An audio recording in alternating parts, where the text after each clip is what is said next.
श्रीमद्भागवते महापुराणे तृतीयस्कन्धे अथ 17 मैत्रेय उवाच निशम्यात्मभुवा गीतं कारणं शङ्कयोजिताः ततः सर्वे न्यवर्तन्त त्रिदिवाय दिवौकसः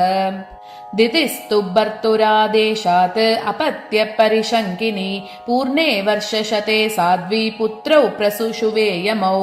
उत्पाता बहवस्तत्र निपेतुर्जायमानयोः दिवि भुव्यन्तरिक्षे च लोकस्योरुभयावहाः सहाचलाभुवश्चेलुः दिशः सर्वा प्रज्वलुः सोल्काश्चाशनयः पेतुः केतवश्चातिहेतवः ववौ वायुः सुदुस्पर्शः पूत्काराणीरयन्मुहुः उन्मूलयन्नगपतीन् वात्यानीको रजोध्वजः उद्दसत्तडिदम्बोद घटयानश्च भागने व्योम्नि प्रविष्टतमसा न स्म व्यादृश्यते पदम् शुक्रोश विमनावार्दिः उदूर्मीक्षुभिदोदरः सोदपानाश्च सरितः चुक्षुभुःशुष्कपङ्कजाः मुहुः परिदयो भुवन् सराह्वो शशिसूर्ययोः निर्गातारदनिर्ह्रादा विवरेभ्यः प्रजज्ञिरे अन्तर्ग्रामेषु मुखदः वमन्त्यो वह्निमुल्पणम् सृकालवुलूकडङ्गारैः प्रणेतु अशिवं शिवाः सङ्गीतवत् रोदनवत् उन्नमय्यः शिरोदराम् व्यमुञ्चन् विविधा वाचः ग्रामसिंहास्ततस्ततः कराश्च कर्कशैक्षत्तः कुरैर्घ्नन्तोदरातलम् कार्काररभसा मत्ताः पर्यदावन्वरूदशः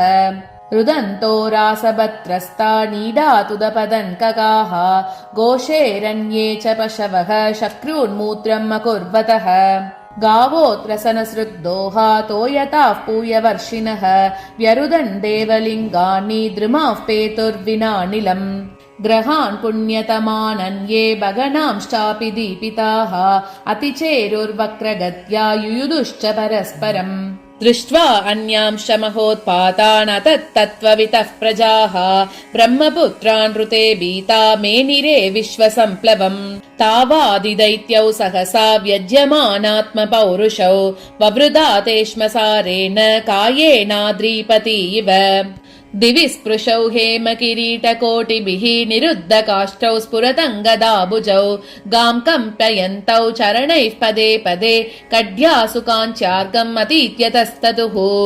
प्रजापतिर्नाम तयोरकार्षीत यः प्राक् स्वदेहात् यमयोरजायत तं वै हिरण्यकशिपुं विदुः प्रजा यं तं हिरण्याक्षम् असूतसाग्रतः चक्रे हिरण्यकशिपुः दोर्भ्याम् ब्रह्मवरेण च वशे सपालान् लोकान् स्त्रीन् अकुतो मृत्युरुद्धतः हिरण्याक्षोऽनुजस्तस्य प्रियः प्रीतिकृदन्वहम् गदापाणिर्दिवम् यातः युयुत्सुर्मृगयन् रणम् तं वीक्ष्यतुः सहजवम् रणत्काञ्चननूपुरम् वैजयन्त्यास्रजाजुष्टम् अंसन्यस्तमहागदम् मनो वीर्यवरोत्सिक्तम् असृण्यम् अकुतो भयम् भीता निलीयिरे देवाः ताक्षत्रस्ता इवाहयः स वै तिरोहितान् दृष्ट्वा महसा स्वेन दैत्यराट् सेन्द्रान् देवगणान् क्षीपान् अपश्यन् व्यनदत्पृशम् ततो निवृत्तः क्रीडिष्यन् गम्भीरम् भीमनिस्वनम् विजगाहे महासत्त्वो वार्धिम् मत्त इव द्विपः तस्मिन् प्रविष्टे वरुणस्य सैनिका यादो गणा सन्नदियः स साध्वसाः अहन्यमाना अपि तस्य वर्चसा प्रदर्शिता दूरतरम् प्रदुद्रुवुः सवर्षपूगान् उददौ महाबलः चरन्महोर्मिन् स्वसनेरितान् मुहुः मौर्व्यापि जग्ने गतया विभावरीम् आसेदिवांस्तातपुरीम् प्रचेतसः तत्रोपलभ्य असुरलोकबालकम् यातो गणानाम् वृषभम् प्रचेतसम् स्मयन् प्रलब्धुम् प्रणिपत्य नीचवत् जगादमे देह्यधिराजसंयुगम् त्वम् लोकपालोऽधिपतिः बृहच्छ्रवा वीर्यापहो दुर्मदवीरमाणिनाम् विजित्य लोके किल दैत्यदानवान् यत्राजसूयेन पुरा यजत्प्रभो स एवमुत्सिक्तमदेन विद्विषा दृढम् प्रलब्धो भगवानपां पतिः